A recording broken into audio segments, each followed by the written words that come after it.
Bonjour les amis, c'est Oli le Belge. Une fois n'est pas coutume. Alors c'est amusant parce qu'en plus physiquement elle ressemble un petit peu à la Rebelle. J'ai été obligé de faire un petit peu la vidéo à l'arrache parce que le ciel n'est pas très prometteur. Alors nous sommes face à la Harley Davidson Nightster 975. Alors 975, mes amis français vont déjà rigoler, donc 975, oui c'est un peu moins de 1000 cm3 et c'est un petit peu vraiment un nouveau concept Harley Davidson parce que il y a plein de choses qui sont vraiment très différentes. On n'a pas l'habitude de voir une Harley proposée avec une aussi petite cylindrée.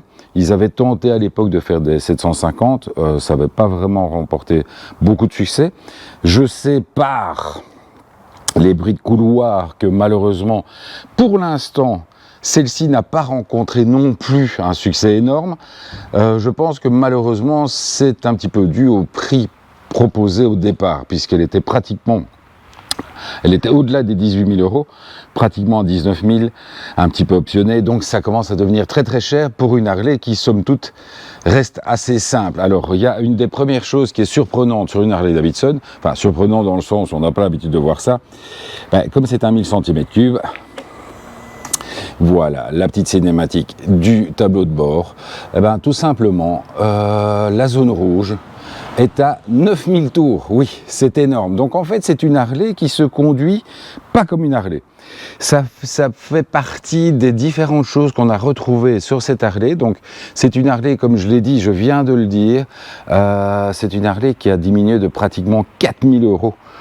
Sur le millésime, donc maintenant elle est vraiment proposée en fin de saison, donc au mois de septembre, avec une grosse réduction dessus. Il y a également la possibilité d'avoir d'origine ces pots, les Jekyll and Hyde, donc sont les pots d'échappement avec la valve à l'échappement que vous ne pouvez pas utiliser sur route, c'est uniquement pour une utilisation sur circuit.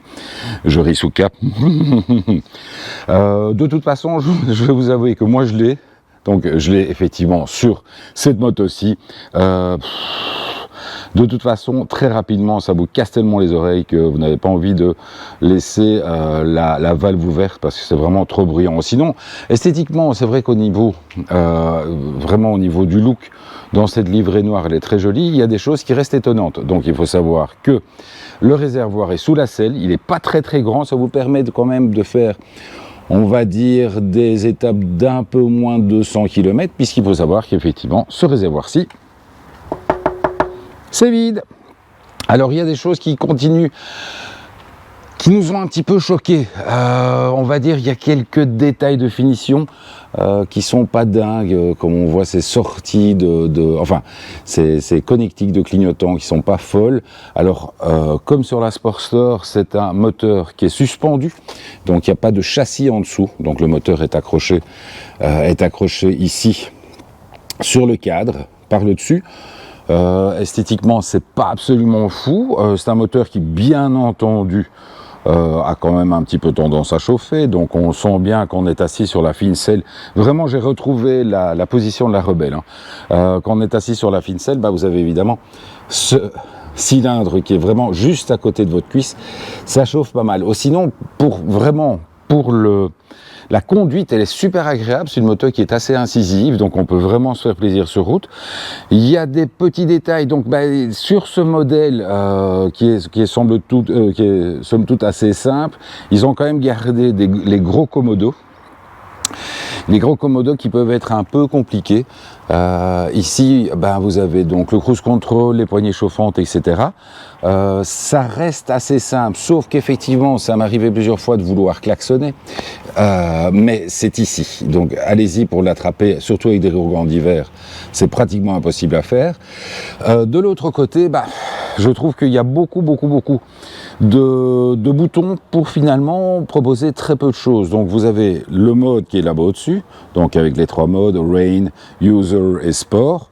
Mais à côté de cela, vous avez, comme sur les grosses Harley, ce commodo, vous pouvez un petit peu donc mettre du volume plus fort, moins fort, passer de morceaux, etc. Sauf que, comme vous le voyez, de toute façon, sur cette moto, il n'y a pas de baffle, il n'y a pas la possibilité d'en mettre. Et effectivement, vous pouvez mettre ça, enfin coupler ça avec votre casque, mais je suis pas certain que on ait besoin de tous ces boutons. Je trouve que ça serait plus simple d'avoir simplement vraiment le mode ici, pouvoir justement changer le mode, peut-être avoir le cruise control de ce côté-ci, même si je suis pas fan des cruise control à droite, mais bon, le cruise control de ce côté-ci, etc. Alors c'est aussi une chose, vous avez vu tout à l'heure le Conto jusqu'à 9000 tours, eh ben donc ça vous annonce que cette moto n'est pas gorgée de couple. Donc vous allez très souvent rouler en 3e ou même en 4e à bas régime. Et c'est vrai que de nouveau c'est quelque chose dont on n'a pas l'habitude de faire avec les Harley Davidson, puisque bon, bah, la plupart du temps, une Harley, vous allez passer en 6e et vous allez rester sur la 6e pendant tout le chemin. Alors il n'y a pas, quand même, n'exagérons pas, il n'y a pas que des choses négatives.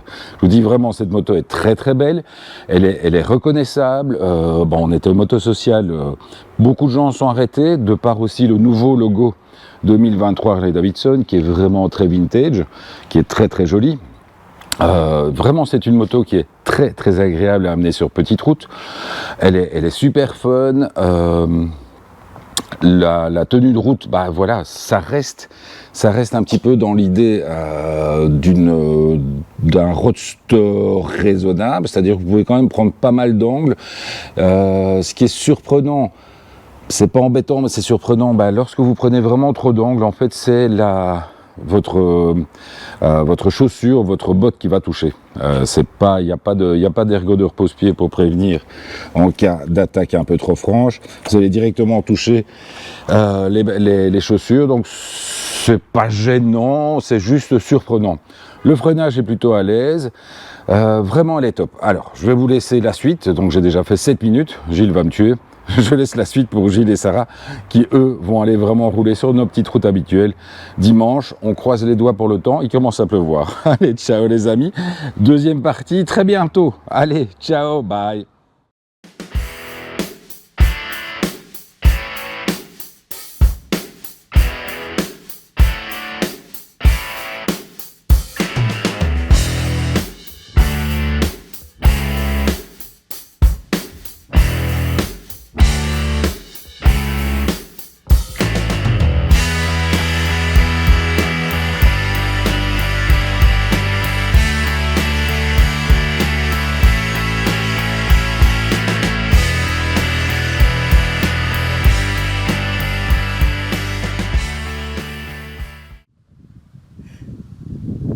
Gilles? Où est-ce qu'il est encore passé, lui? Gilles? Ben, enfin... Gilles? Ouais, je suis là. Il y a du travail, hein. Allez, mon grand. Oui, bon, ça va. Bonjour les amis. Ce n'est pas Zoli le Belge, ce n'est pas Tolly le Belge, c'est Gilles. Et oui, aujourd'hui, je vous retrouve tout seul parce que tout simplement, Oli est en week-end. Et tout seul? Ouais, je suis avec Sarah. Oui, si, je suis avec Sarah. Désolé. Je te prie de m'excuser. Voilà, aujourd'hui, nous sommes en présence de la Harley Davidson Nightster. Alors, sachant que cette moto existe en 2 versions, je commence fort, je commence vraiment en puissance. Il y a la Nightster normale et la Nightster spéciale. Alors, je vais vous avouer que après avoir regardé la fiche technique complète de cette moto, je ne peux pas les différencier toutes les deux parce que j'ai eu du mal à trouver des infos. Donc je vais rester concentré sur la version normale. Alors, j'ai envie de dire petite moto. Alors pourquoi j'ai envie de dire petite moto ? Parce que nous ne sommes pas vraiment habitués, disons moi je ne suis pas vraiment habitué à retrouver un moteur de petit cylindré sur une Harley Davidson. Nous sommes sur un bicylindre en V d'une cylindrée totale de 975 cm3. Oui, d'habitude, je vais dire la cylindrée n'est pas affichée en cm3, mais est affichée en cubic inch, originaire de chez Harley Davidson. Au niveau du moteur en lui-même, on retrouve en fait la même conception que le moteur de la Pan America et de la Sportster, donc du 1250, sauf que celui-ci a été réalisé en plus petite cylindrée. Ce moteur développe 87 chevaux à 7500 tours minute pour un couple maximum de 95 Nm, donc 9,5 à 9,7 à 5750 tours minute. Merci Sarah. Voilà, tu ne veux pas le redire 89 chevaux à 7500 tours minute. Bon, moi je triche les gars. Et c'est Sarah qui est derrière la caméra. Voilà, donc j'ai dit une bêtise, donc merci Sarah de m'avoir rattrapé. Voilà. Par contre, petite particularité de cette moto, comme vous pouvez le voir, c'est qu'en fait, vous voyez ce magnifique moteur, mais par contre, il n'y a pas de cadre. Ça veut dire que tout simplement, on est sur un moteur avec une structure portante, donc c'est un moteur portant. Donc vous voyez directement les points de fixation qui se font directement, donc pour toute la partie avant, directement sur la partie haut du moteur, et on voit ici que tout ce qui est bras oscillant est fixé sur la partie basse du moteur. Alors pourquoi avoir un moteur portant? C'est pour la réduction des masses, puisque cette moto tout plein fait un poids total de 221 kg. Autre petite particularité, refroidissement liquide, bien sûr, puisque nous sommes dans les nouvelles normes et pour les développements de puissance, on est obligé de refroidir ces moteurs par liquide pour des questions de réduction de taille, sauf que bien sûr ça amène de la masse. Et l'autre petite particularité, c'est celle-ci. Ça sonne creux, pourtant le plein est fait. Et oui, en fait, là en dessous, en fait, il n'y a rien du tout, ce n'est autre qu'un faux réservoir. D'ailleurs, Sarah, je t'en prie, approche. On voit en fait qu'il n'y a pas de bouchon de remplissage. Donc en fait, oui, c'est pas faire le plein. En fait, il s'agit ici du cache boîte à air. Donc en fait, la boîte à air est cachée juste ici en dessous. Et là, ici sur le côté, ce n'est pas la boîte à air, ça cache simplement l'entrée d'air. Donc en fait, on a le tuyau d'aspiration de l'air qui va vers la boîte à air qui se trouve juste ici en dessous. Donc c'est une fausse boîte à air. Pour trouver le réservoir de cette moto, vous aurez besoin... Alors, chez Harley-Davidson, on est habitué déjà depuis un petit moment au système keyless. Vous aurez besoin d'une petite clé qui est fournie bien sûr avec, sans quoi vous aurez un peu de mal à faire le plein. Vous devrez venir ici sur le côté de la moto et tout simplement incliner la selle conducteur et vous retrouverez le réservoir de 11,5 litres qui se trouve juste ici en dessous de la selle, avec un petit peu une partie de son électronique, câble de charge qui est en option, donc on peut rajouter pour recharger la batterie. Donc ce veut en fait une moto avec la centralisation des masses qui est au plus bas. Consommation de la bête, 5,5 litres au 100 km, réservoir de 11,5 litres, donc on va dire que c'est à peu près une autonomie de 200 km au grand maximum. Tout dépend de comment on roule avec. Un pneu arrière de 150, donc 150 mm à l'arrière, un pneu de 100 mm à l'avant, jante de 19 à l'avant, jante de 16 pouces à l'arrière, mono étrier de frein à l'avant, montage flottant. Alors ce sont des étriers Brembo. Et oui, c'est à ce moment-là qu'on découvre en fait qu'un petit peu que la moto en fait est purement européenne, puisqu'elle est équipée de pas mal d'accessoires qui sont produits en Europe. Suspension, donc double amortisseur à l'arrière de chez Showa, donc que ce soit l'amortisseur arrière ou les amortisseurs avant, qui sont des big pistons de 41 mm à l'avant, donc ce sont des big pistons, pardon, excuse-moi. Et alors bien sûr à l'arrière on retrouve le réglage de précharge, donc ici avec une double clé, qui hélas ne trouvera pas sa place sous la selle parce que comme vous avez vu vous avez très peu de place. Donc comme je vous disais, suspension avant Showa.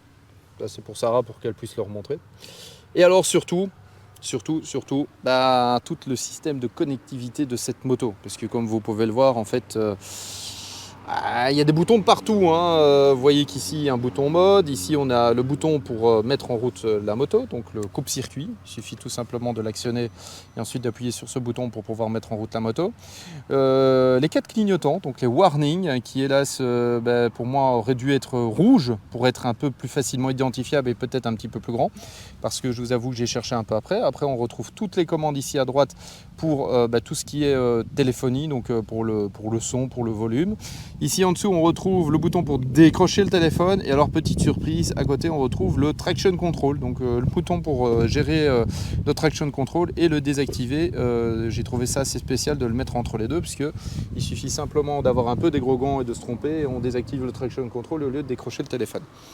Du côté gauche on retrouve juste sur le dessus, le bouton pour passer du feu de route aux longues portées, pour faire des appels de phare. On a tout ce qui est commande, donc ici pour le cruise control qui fonctionne extrêmement bien, pour les poignées chauffantes, le bouton pour désactiver, si je ne dis pas de bêtises, les assistances. Ici on retrouve toutes les commandes de menu, donc ici on a le menu principal, là je t'invite à montrer. Donc là en fait on a la possibilité en se connectant voilà, l'application de chez Harley-Davidson de pouvoir afficher le GPS. Pour la musique, on retrouve de quoi paramétrer la moto, on a les paramètres généraux et ici on a le menu principal. Voilà. Alors, petite particularité avec les systèmes keyless de chez Harley-Davidson, c'est que si vous perdez votre keyless, il y a la possibilité de paramétrer un code PIN dans la moto et ensuite, si vous avez perdu votre clé et que vous arrivez sur votre moto et que vous connaissez votre code PIN, au moment où vous allez vouloir mettre le contact, il va vous demander votre code PIN, vous le mettez et vous pouvez mettre en route votre moto et ça vous évitera de rester bloqué quelque part. Voilà. Qu'est-ce que j'ai oublié de dire, Sarah? Parce que j'ai tout dit. Moi j'ai trouvé que tu avais eu un petit souci avec les clignotants. Oui, alors petite chose, c'est que ce sont des clignotants à rappel automatique qui fonctionnent extrêmement bien, sauf quand on est sur l'autoroute. J'avoue que quand on est sur l'autoroute ou qu'on est sur une voie rapide, le souci c'est que quand on met le clignotant, en fait, c'est qu'il ne faut pas appuyer dessus pour le couper. C'est qu'apparemment, il faut remettre un petit coup du côté en fait où on était occupé de tourner. Donc si vous étiez occupé de tourner à droite, pour couper votre clignotant, vous allez devoir faire une action vers la droite. J'avoue que c'est un petit peu chiant parce que tout à l'heure, à un moment, je ne savais pas comment couper ce clignotant qui voulait pas s'éteindre. Donc ouais, voilà.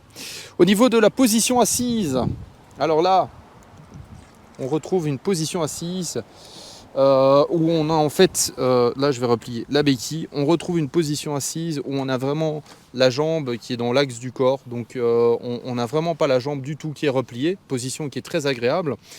Par contre, pour les personnes de plus petits gabarits, comme par exemple Sarah, qui a des bras beaucoup plus courts, c'est qu'elle, elle se retrouve un petit peu comme ça sur la moto. Pas avec les bras pliés, mais les bras tendus. Donc c'est comme si elle était comme ça.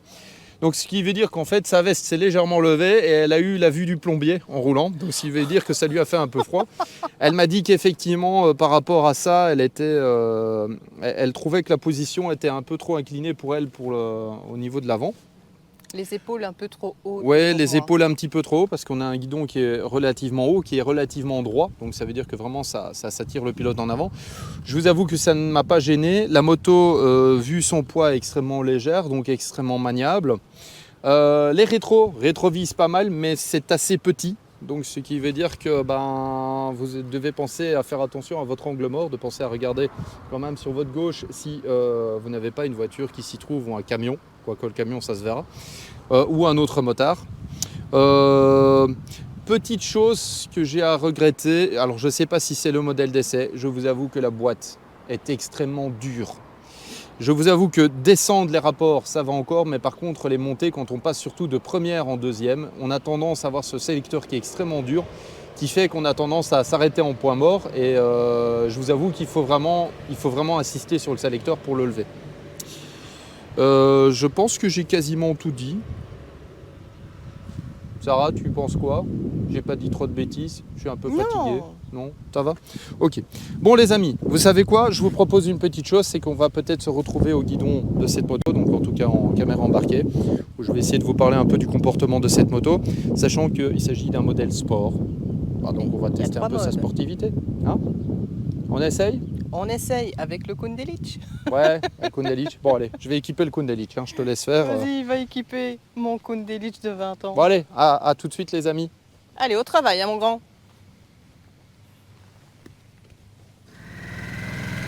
Vas-y, tu peux y aller.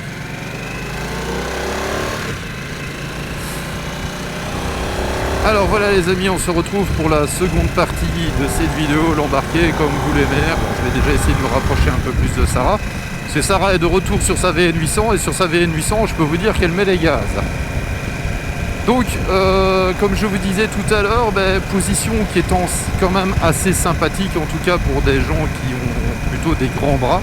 Parce que sinon c'est vrai qu'on a vite tendance à se dégarnir un petit peu des fesses. Donc avoir la vue du plombier. Je vous avoue qu'au niveau de la maniabilité est quand même assez sympathique. Bon, on n'est pas sur une maniabilité comme sur d'autres roadsters. On sent quand même que la moto a un certain élan. Voilà. Au niveau de l'angle maximum annoncé sur le site internet de Harley-Davidson, c'est de 32 degrés à gauche, 32 degrés à droite. Vous allez me demander pourquoi est-ce qu'ils indiquent l'angle maximum que peut prendre cette moto? Parce que la critique est assez souvent que les Harley ne prennent pas d'angle. Donc celle-ci, elle prend de l'angle. Je vous avoue qu'on n'a pas encore touché les repose-pieds avec. Pourtant, je pense que Sarah à l'aller s'est donné à cœur joie. Moi, je vous avoue que j'ai gratté avec sa VN800. Ce qu'elle n'a pas réussi à faire avec cette Harley Davidson. Au niveau du freinage, on a un freinage qui est relativement agressif, malgré qu'on est sur un monopiston, on est sur un monoétrier à l'avant. Vous voyez là, je fais quelques freinages juste derrière Sarah. Vous allez voir que voilà, ça freine quand même bien.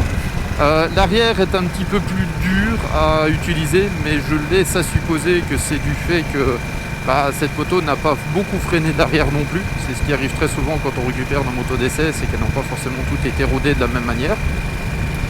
Comme je vous disais, au niveau du sélecteur, d'avoir ce sélecteur qui est relativement dur à passer les vitesses. Et alors la petite particularité, c'est que la vitesse là où on se sent bien, c'est en 4ème principalement. Alors Sarah, tu peux encore y aller, ça frotte pas encore. T'étais à la limite, mais ça frotte pas encore. Alors Sarah qui prend de la vitesse, voilà. Voilà, moi j'ai le bout de mon pied qui a touché, donc voilà. Mais c'est parce que j'avais mal mis mon pied. Donc une moto qui est assez facile à mettre sur l'angle. Un moteur qui répond relativement bien, mais de nouveau en dessous de... Bon, on reste quand même sur un 975 cm3, donc j'ai envie de dire, plus vous êtes proche des 2000 tours minute, moins ça répond. Donc en mode sport, une fois que vous êtes dans les 3000 tours minute, on sent que ça arrache quand même, on sent que le couple est quand même disponible. Par contre, une fois que vous la mettez forcément en mode pluie, ici tu continues, tu suis la route. Non, tu continues, ça va. Parce que c'est fermé plus loin. Donc voilà. Donc une fois que vous êtes en mode pluie, vous sentez vraiment que là, la moto a vraiment un creux. Alors ici, Sarah me l'a laissé en mode sport, je vais faire exprès, je vais passer en mode route, disons en mode street, je préférais, voilà. Qu'est-ce que je peux dire d'autre? Non, j'ai pas grand chose à dire. La selle est relativement confortable. De nouveau en fonction de la longueur de vos bras, soit vous serez beaucoup plus posé sur votre jambe, si vous avez des bras plus longs, vous serez plus posé sur vos fesses. Alors, dernière petite chose, cette moto est disponible en A2. Oui, parce que comme elle fait un peu moins de 100 chevaux, et dû à sa configuration, Harley Davidson l'a mis en permis A2, donc vous pouvez l'avoir en full, donc 89 chevaux, soit en version A2, donc 47 chevaux et demi, quelque chose comme ça, voilà. Donc ce qui permettra au permis A2 de pouvoir rouler en Harley Davidson, surtout que la moto est quand même assez sympathique au niveau du look. Le seul petit bémol que je pourrais lui donner, et c'est la critique qu'il y a eu, c'est au niveau du prix.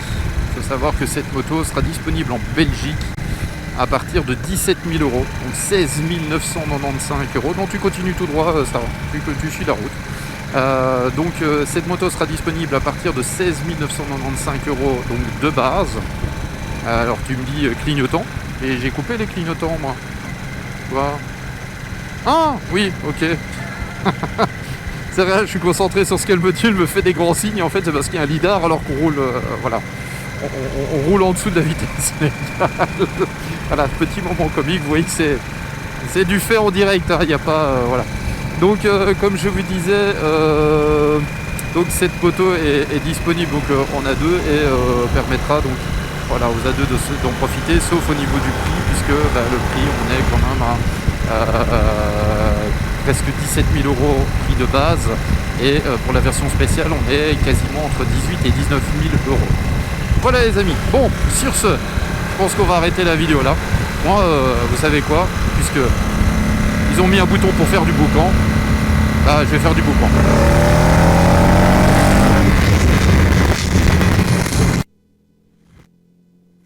Sarah, repasse devant, j'ai oublié de dire, si vous m'entendez toujours, parce que moi je m'entends pas parler avec le bruit, c'est, n'oubliez pas une chose, c'est si vous avez aimé la vidéo de lâcher un pouce.